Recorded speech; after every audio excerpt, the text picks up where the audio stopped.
Belgacom neemt je mee. Gelukkig nieuwjaar aan iedereen en welkom hier in Charleroi aan de vooravond van de klassieker tussen Anderlecht en Standaard Luik. Ik heb een speler gezocht die beide clubs had aangedaan en ik heb hem gevonden, Alex Chernyatinski.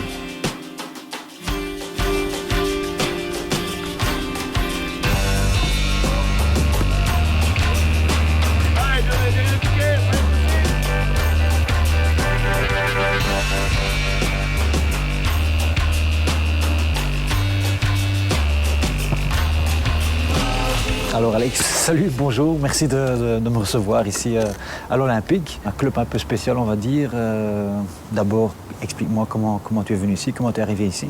Bien, tout d'abord, j'avais eu plusieurs propositions de deuxième division et puis j'ai rencontré Peter Harrison qui était l'investisseur donc, du club. Et aussi en tant que manager, ils ont un projet de 5 ans pour venir en D1. Donc j'avais une proposition de 2 ans de contrat plus 1, donc c'était très intéressant, sportivement surtout. Et c'est pour ça qu'actuellement je me retrouve à l'Olympique. Et content, satisfait des résultats, satisfait de la gestion du club, etc. Satisfait des résultats, malheureusement la gestion du club maintenant, à ce jour ça fait 4 mois qu'on n'a plus été payé. Donc on a dit qu'on joue encore samedi contre Virton qui est premier actuellement et puis on prendra des décisions parce qu'on nous fait des promesses depuis des mois et des mois. Et malheureusement, l'argent ne suit pas, donc tout le monde sait bien que s'il n'y a pas d'argent, ce n'est pas possible de continuer avec un club. On espère toujours avoir de bonnes nouvelles dans les derniers jours. Il reste encore 5-6 jours, donc on espère que la situation financière va s'améliorer dans le club. Et toi, personnellement, pour ta carrière, ça fait depuis quelques années que tu es entraîneur, D2, D3, etc. Tu n'arrives pas ou tu n'as pas envie de franchir le cap et de devenir entraîneur en D1? Tu sais, j'ai fait ma licence pro, c'est pas pour traîner dans les divisions inférieures. Avec tout le respect que j'ai pour les petites divisions, quand on a connu la D1 pendant 20 ans, c'est difficile de l'oublier, donc ça me manque énormément, surtout le public et tout ça. Mais bon, je crois qu'on a peur de prendre peut-être Chernia dans son équipe, ou en tant qu'assistant ou en tant qu'entraîneur principal, parce que ça fait des années que j'essaie de trouver un club en D1. Bon, c'est toujours difficile. Le marché est très fermé. Quand on voit, il n'y a pas beaucoup d'entraîneurs qui arrivent. J'espère, je suis encore jeune dans le métier, donc, dans le milieu, pardon, donc j'espère pourquoi pas y arriver un jour. Mais je pense que la seule solution que j'ai d'arriver en D1, je crois que c'est avec un club comme maintenant, commencer en D2 ou D3 et essayer de gravir les échelons.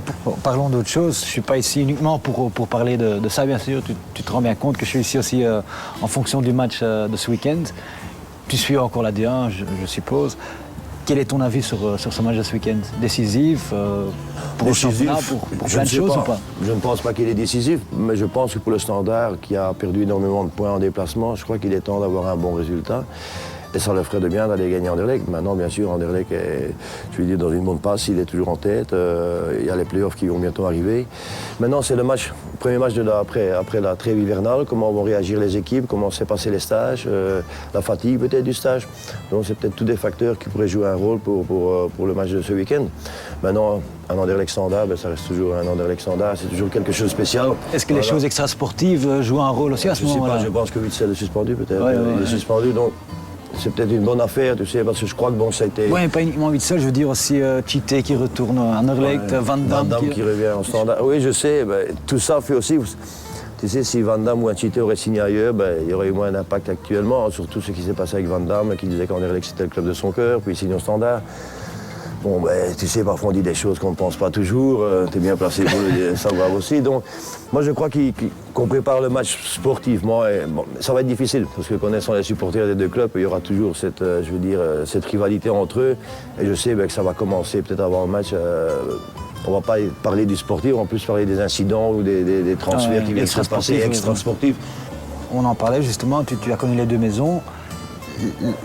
Lequel des deux clubs t'a laissé la meilleure impression ou qu'est-ce que tu peux dire sur les deux clubs où tu es passé? J'ai eu la chance en tant que jeune gamin de commencer en Anderlecht. Je crois que c'était une superbe école pour moi parce que bon, j'ai direct dû vivre avec la pression, les journalistes aux entraînements, les journalistes après le match. Même ma vie privée a eu des problèmes à ce moment-là parce que bon, moi j'arrivais d'Anvers, vraiment une équipe, je veux dire, familiale, que des copains, je veux dire, en Anderlecht aussi, mais c'était un monde nouveau pour moi, beaucoup de vedettes. Et bon, j'ai eu difficile au début à m'adapter à ce style de vie, mais c'était une superbe école pour moi.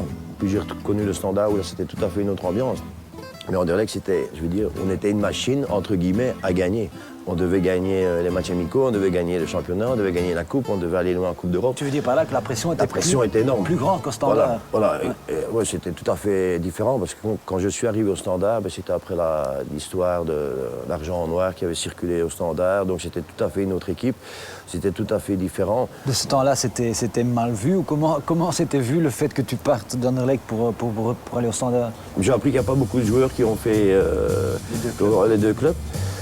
Moi, j'ai eu la chance parce qu'il y avait eu un sondage à l'époque au Standard. Ils demandaient aux supporters quel attaquant serait idéal pour le Standard. Et j'avais terminé premier. Bon, on savait que je devais quitter Anderlecht.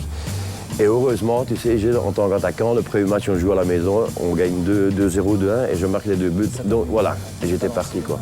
En plus, ils aimaient bien mon style de battant et tout ça, donc ça s'est très bien passé de ce côté-là. Mais c'est vrai que quand je suis retourné à Anderlecht, j'avais peur de la réaction du public. Et là, je dois dire, dans la chance que j'ai eu dans ma carrière, chaque fois que je suis retourné dans un club avec une autre équipe, j'ai toujours été très bien accueilli. Peut-être du fait que j'ai jamais été un tricheur sur le terrain, que les gens ont toujours vu, quand je ratais mon match, c'était pas fait exprès, comme certains joueurs qui choisissent leur match. Moi non, où ça passait, où ça cassait. Et je dois dire que l'accueil que j'ai aussi bien eu en Anderlecht quand je suis revenu au Standard ou dans les autres clubs où je suis passé, a toujours été très positif. Tu irais voir le match ce week-end? Ce week-end, non, parce que j'ai d'autres choses à faire avec l'Olympique, donc malheureusement.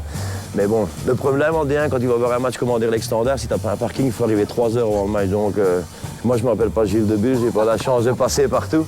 Mais enfin, non, je vais essayer de suivre. Tu vas passer par le Standard, moi. Non, mais bon, Anderlecht. Non, mais voilà, donc je vais quand même suivre, bien sûr. Ça. Et en tant qu'ex-attaquant, quels sont les joueurs du Sporting actuel que tu apprécies ou que... Et je suis étonné, c'est d'un joueur, c'est de Lejar, parce que quand il a quitté le Standard, moi je l'ai bien connu dans l'équipe d'âge et tout ça, j'ai jamais pensé qu'il arriverait à un tel niveau. Et... Pourquoi? Pourquoi? Parce que bon, il a progressé, c'est énorme ce qu'il a apporté, je veux dire, à Anderlecht. Et quand ceux qui ont connu Lejar en équipe d'âge n'auraient jamais pensé qu'il serait arrivé aussi haut. J'étais le premier à dire, je crois qu'il fait une erreur. Il aurait peut-être mieux fait de rester au Standard, c'était peut-être plus son style. Mais je l'ai revu il y a quelque temps à une soirée à Anderlecht et je l'ai félicité pour sa carrière parce que je dis chapeau. Donc ça prouve que peut-être avec moins de qualité, mais en travaillant et en s'appliquant, tu peux avoir une belle carrière. Et je crois que Lejar le prouve actuellement. Voilà, merci. Je crois que j'ai tout demandé ce que je voulais savoir. Il reste une question. Enfin, je ne sais pas ce que je peux te souhaiter pour les prochaines semaines ou les prochains mois. 2 choses. Trouver un club en D1 peut-être un jour, mais surtout les problèmes financiers parce que pour mon groupe, je crois qu'il est important. Il y a des joueurs qui vivent que de ça. Moi, j'ai une toute petite réserve avec mes 20 ans de carrière, mais quand je vois qu'on a dû... Moi, j'ai donné des souliers de football à certains joueurs. Il y en a d'autres qui vont chercher à manger pour d'autres joueurs. Donc, je crois que si on règle déjà les problèmes financiers à l'Olympique, ce sera déjà... Merci beaucoup, Alex. Ah, merci voilà. beaucoup.